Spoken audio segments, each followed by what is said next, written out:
নতুন প্রধান বিচারপতি সৈয়দ রেফাত আহমেদ দুপুর 12টায় বঙ্গভবনে শপথ, ওবায়দুল হাসান সহ 5 বিচারপতির পদত্যাগ। কুষ্টিয়ায় ফের ঊর্ধ্বমুখী চালের বাজার, কেজিতে বেড়েছে 3 টাকা, লাগাম টানতে নতুন সরকারের হস্তক্ষেপ চায় ভোক্তা। রাখাইন থেকে বাংলাদেশে পালিয়ে আসার সময় জান্তা বাহিনী ড্রোন হামলা, নারী শিশু সহ 200 রোহিঙ্গার মৃত্যুর শঙ্কা। এবং অলিম্পিকে ফ্রান্সকে হারিয়ে ছেলেদের বাস্কেটবলে টানা 5ম স্বর্ণ যুক্তরাষ্ট্রের, ডাইভিংয়ে 8 ইভেন্টের সব গোল্ড চীনের পকেটে।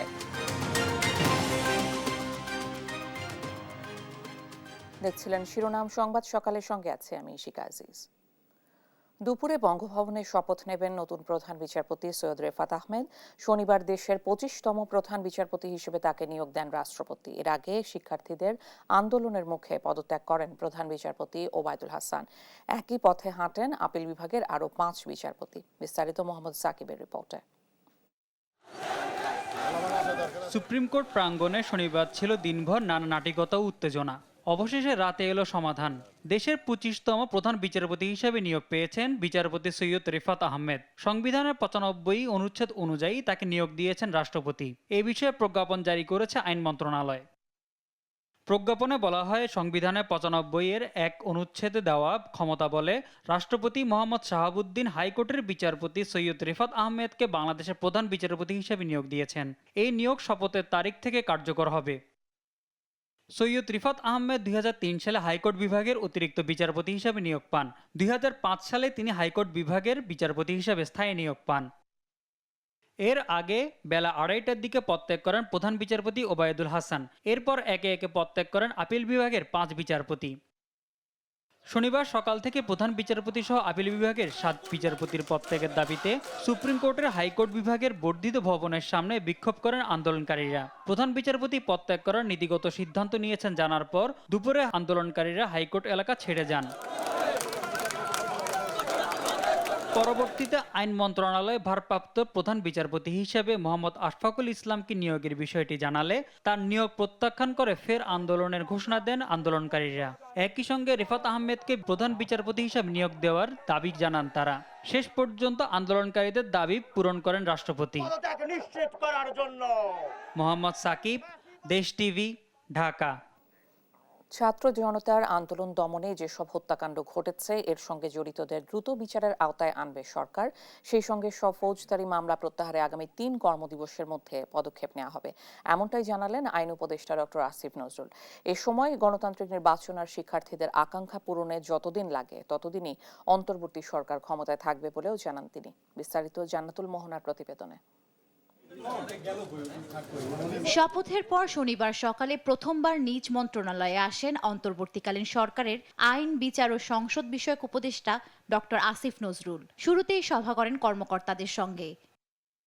সভায় ছাত্র জনতার আন্দোলন দমনে সংঘটিত হত্যাকাণ্ডের বিচার, 3 দিনের মধ্যে সব ফৌজদারি মামলা প্রত্যাহার এবং মিথ্যা মামলায় আটক শিশু কিশোরদের ছেড়ে দেওয়ার সিদ্ধান্ত হয়। আমি আইনের শিক্ষক, আমার অনেক ছাত্র আছেন লোয়ার জুডিশিয়ারিতে, হায়ার জুডিশিয়ারিতে।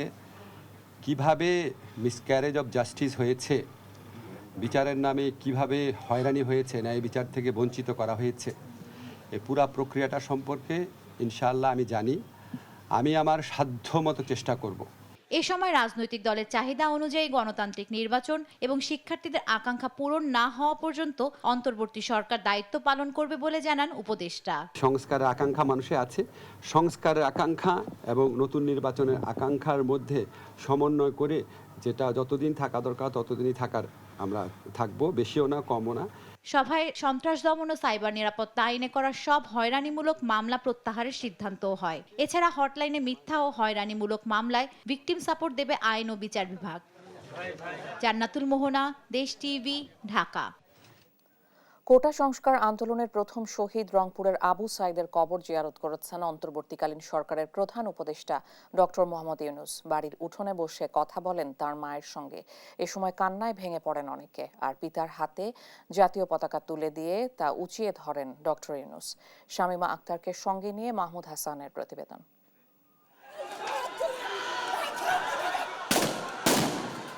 আবু সাঈদের হত্যাকাণ্ডের ধারাবাহিকতায় ছাত্র গণ অভ্যুত্থানের মধ্য দিয়ে বাংলাদেশ অর্জন করে দ্বিতীয় স্বাধীনতা। পতন ঘটে স্বৈরাচারী শেখ হাসিনার। দায়িত্ব নেয় নোবেলজয়ী ডক্টর মোহাম্মদ ইউনূসের নেতৃত্বাধীন অন্তর্বর্তী সরকার। শপথের তৃতীয় দিনেই কোটা আন্দোলনের প্রথম শহীদ আবু সাঈদের বাড়ি রংপুরের পীরগঞ্জে যান প্রধান উপদেষ্টা ডক্টর ইউনূস। জাফরপাড়া গ্রামে গিয়েই আবু সাঈদের কবরের পাশে দাঁড়ান তিনি। এ সময় দুই উপদেষ্টা নাহিদ ইসলাম ও আসিফ মাহমুদ সহ কোটা আন্দোলনের কয়েকজন সমন্বয়কও উপস্থিত ছিলেন। সেখানে কিছুক্ষণ নীরবে দাঁড়িয়ে থেকে দোয়া ও মোনাজাত করেন তারা। আল্লাহ আমাদের সবাইকে কবুল করে নাও, এই দেশবাসীকে কবুল করে নাও আল্লাহ। পরে আবু সাঈদের বাড়ির উঠোনে বসে পরিবারের সদস্যদের সঙ্গে কথা বলেন প্রধান উপদেষ্টা। এ সময় কান্নায় ভেঙে পড়েন মা বাবা সহ উপস্থিত অনেকে। আবু সাঈদের পিতা মকবুল হোসেনের হাতে জাতীয় পতাকা তুলে দেন ডক্টর ইউনূস। পরে একসঙ্গে পতাকা উঁচিয়ে ধরেন তারা। পরে বেগম রোকেয়া বিশ্ববিদ্যালয়ের শিক্ষক শিক্ষার্থীদের সঙ্গে মতবিনিময় সভা করেন নতুন সরকারের প্রধান উপদেষ্টা। শিক্ষার্থীদের উদ্দেশ্যে তিনি বলেন, যে বিজয় অর্জিত হয়েছে তা ব্যর্থ হতে দেয়া যাবে না। মহাকাব্য করি না, মহাকাব্যের নায়ক থাকে, কি সাংঘাতিক ঘটনা ঘটে, আমরা মনে করি যে এদের নায়ক নায়িকারা কি সাংঘাতিক রকমের ক্যারেক্টার। আবু সাঈদ হলো মহাকাব্যের ক্যারেক্টার। তোমরা যেটা করেছো এটা শুধু বাংলাদেশের ঘটনা না, এখন সবাই দেখতেছে এটা কি বিষয়। কেন একটা সরকার, এই ছাত্ররা কিভাবে উঠে হতে পারে, তোমরা করছো। তোমাদের যে ক্ষমতা সেটা হলো অসম্ভবকে সম্ভব করার ক্ষমতা। তোমাদের সামনে কোনো জিনিস সম্ভব নেই। শুধু বাংলাদেশ না, তোমরা সারা দুনিয়া পাতে হতে পারো। শিক্ষার্থীরাই অসম্ভবকে সম্ভব করতে পারে জানিয়ে আরো বড় কিছু অর্জনের লক্ষ্যে এগিয়ে যাওয়ার আহ্বান জানান ডক্টর ইউনূস। তোমাদের জন্ম হয়েছে অসম্ভবকে সম্ভব করার জন্য। কাছে ছোটখাটো জিনিস নিয়ে সময় কাটিয়ে না, বড় বড় জিনিসের মধ্যে থাকবে যে যে অবস্থায় আছে। এই জন্যই আবু সাঈদ এত মহান। সে বড় জিনিসের স্বপ্ন দিয়েছে, এই জন্য বুক পেতে দিয়েছে। মারো। পথ এখনো বাকি উল্লেখ করে দেশে স্থিতিশীলতা নিশ্চিতে সবাইকে ভূমিকা রাখার আহ্বানও জানান প্রধান উপদেষ্টা। এবং বাংলাদেশের পরিবর্তন অনেক। মাহমুদ হাসান, দেশ টিভি। সাভারের গণস্বাস্থ্য কেন্দ্রের প্রধান নির্বাহী কর্মকর্তা গোলাম রহমান শাহজাহানকে ভয় ভীতি দেখিয়ে সাদা কাগজে সই দিতে বাধ্য করেছে স্থানীয় দুষ্কৃতকারীরা। সংবাদ সম্মেলনে এমনটাই দাবি করেন তিনি। এ বিষয়ে জরুরি নোটিশ জারি করে প্রতিষ্ঠানটি। সহকর্মী শাহিনুর রহমান শাহিনের প্রতিবেদন, জানাচ্ছেন আপন অপু। শনিবার বিকেলে সাভারের গণস্বাস্থ্য কেন্দ্রের হাসপাতালে সংবাদ সম্মেলন করেন প্রধান নির্বাহী কর্মকর্তা গোলাম রহমান শাহজাহান। অভিযোগ করেন কিছু দুষ্কৃতিকারী তার আশুলিয়ার বাসায় ঢুকে ভয় দেখিয়ে জোরপূর্বক সাদা কাগজে সই নিয়েছে। সেই কাগজ দিয়ে ছড়ানো হয় তার পদত্যাগের অপপ্রচার। সাদা কাগজে স্বাক্ষর করার জন্য তারা চাপ দিতে থাকে। আমিও দেখলাম আমার সাথে আর কেউ নাই, তারা 10-12 জন লাঠি সোঁটা হাতে। তখন আমি স্বাক্ষর করে দিলাম, ওরা স্বাক্ষর নিয়ে চলে গেছে। তো পরবর্তীতে আমি এটার কাউন্টার হিসাবে আরেকটা আমি যে পদত্যাগ দেই নাই এই ধরনের একটা বিজ্ঞপ্তি আমি আমাদের অফিসে দেওয়া হয়ে গেছে। প্রতিষ্ঠানটির ট্রাস্টি বীর মুক্তিযোদ্ধা ডাক্তার নাজিমউদ্দিন আহমেদ জানান, গণস্বাস্থ্য কেন্দ্রের সুনাম নষ্ট করছে একটি মহল। কারণ এটা জনগণের সম্পদ, এটা ট্রাস্টের সম্পদ, এটা আমার ব্যক্তির সম্পদ না। আমি 2 পয়সা কামাইলে এটা আমার জনগণের জন্য আমি খরচ করব। কিন্তু আমার লোকেরা যারা আছে তারা ভীত। হঠাৎ একজন বলে এই আজকে এত লোক আইতেছে, আজকে ছাত্ররা আইতেছে, আজকে উমুক আইতেছে, কিন্তু আমি কিন্তু এটা ভীত না। ওরা কেন আসবে? আমার ছাত্ররা এখানে কেন আসবে? এরা দুর্নীতির বিরুদ্ধে জেহাদ ঘোষণা করেছে, আমি দুর্নীতির বিরুদ্ধে জেহাদ ঘোষণা করেছি, আমার সংগঠন আমি চালাচ্ছি, ওরা কেন এখানে আসবে? আমি এটা ওদেরকে বুঝাইতে পারতেছি না।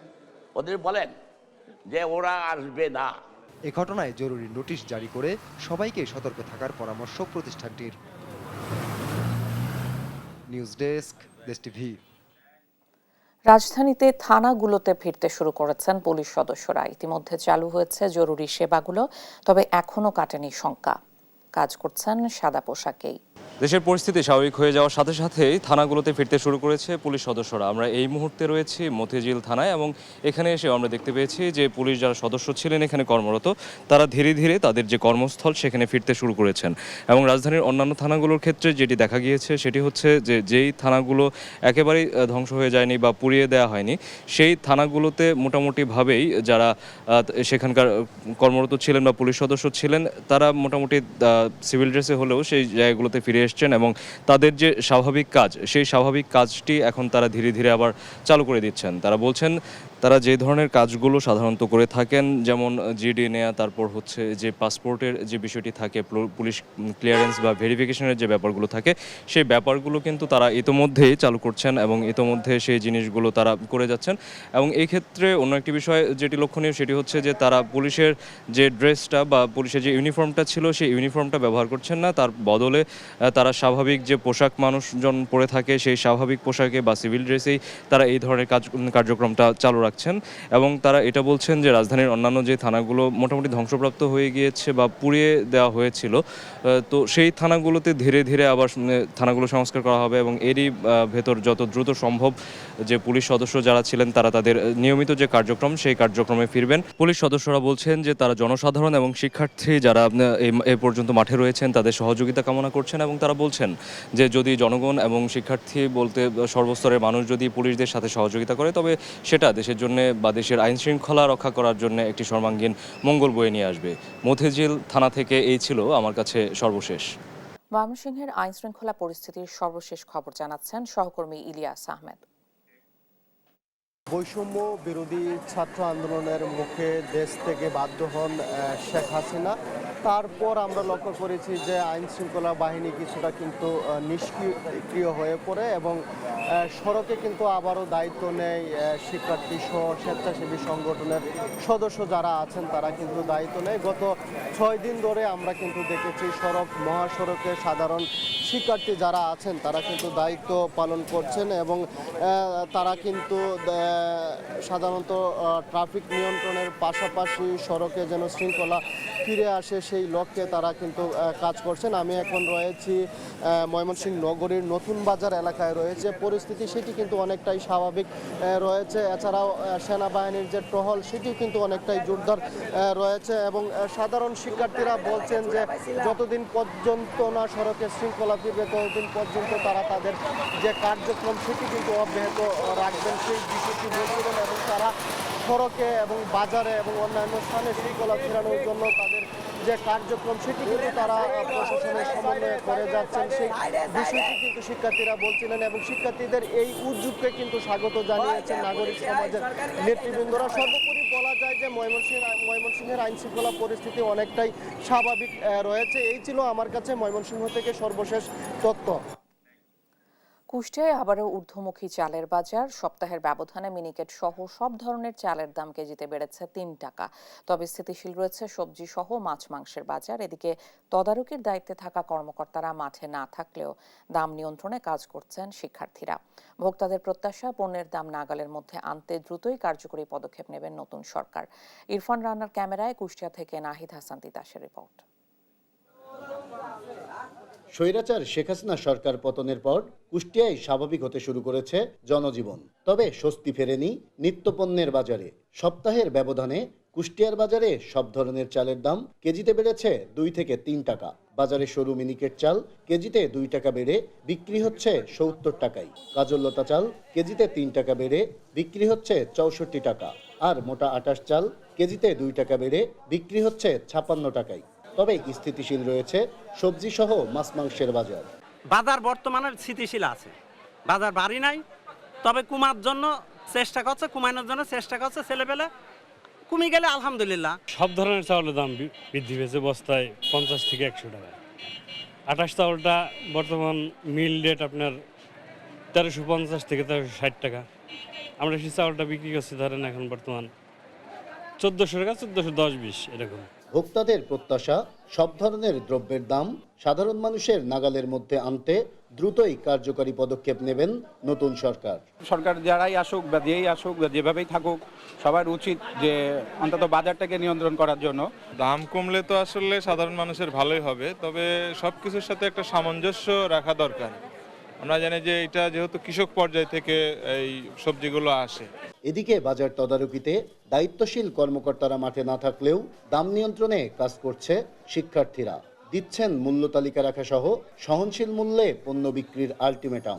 বাজারের সব বাজারই আমরা মনিটরিং করেছি। ক্ষেত্রে আমরা দেখেছি বাজারের অবস্থা কোনো সবজি বিক্রেতাই তাদের দোকানে কোনো মূল্য তালিকা নেই, যেটা সবথেকে গুরুত্বপূর্ণ বিষয়। দীর্ঘদিন ধরে বাজারে অরাজকতা নতুন সরকারের কার্যকরী পদক্ষেপে দ্রুতই নিয়ন্ত্রণে আসবে বলে প্রত্যাশা সবার। নাহিদ হাসান তিতাস, দেশ টিভি, কুষ্টিয়া। এবারে মাছ মাংসের বাজার দর জানাচ্ছেন ভোলা থেকে সহকর্মী ছোটন সাহা।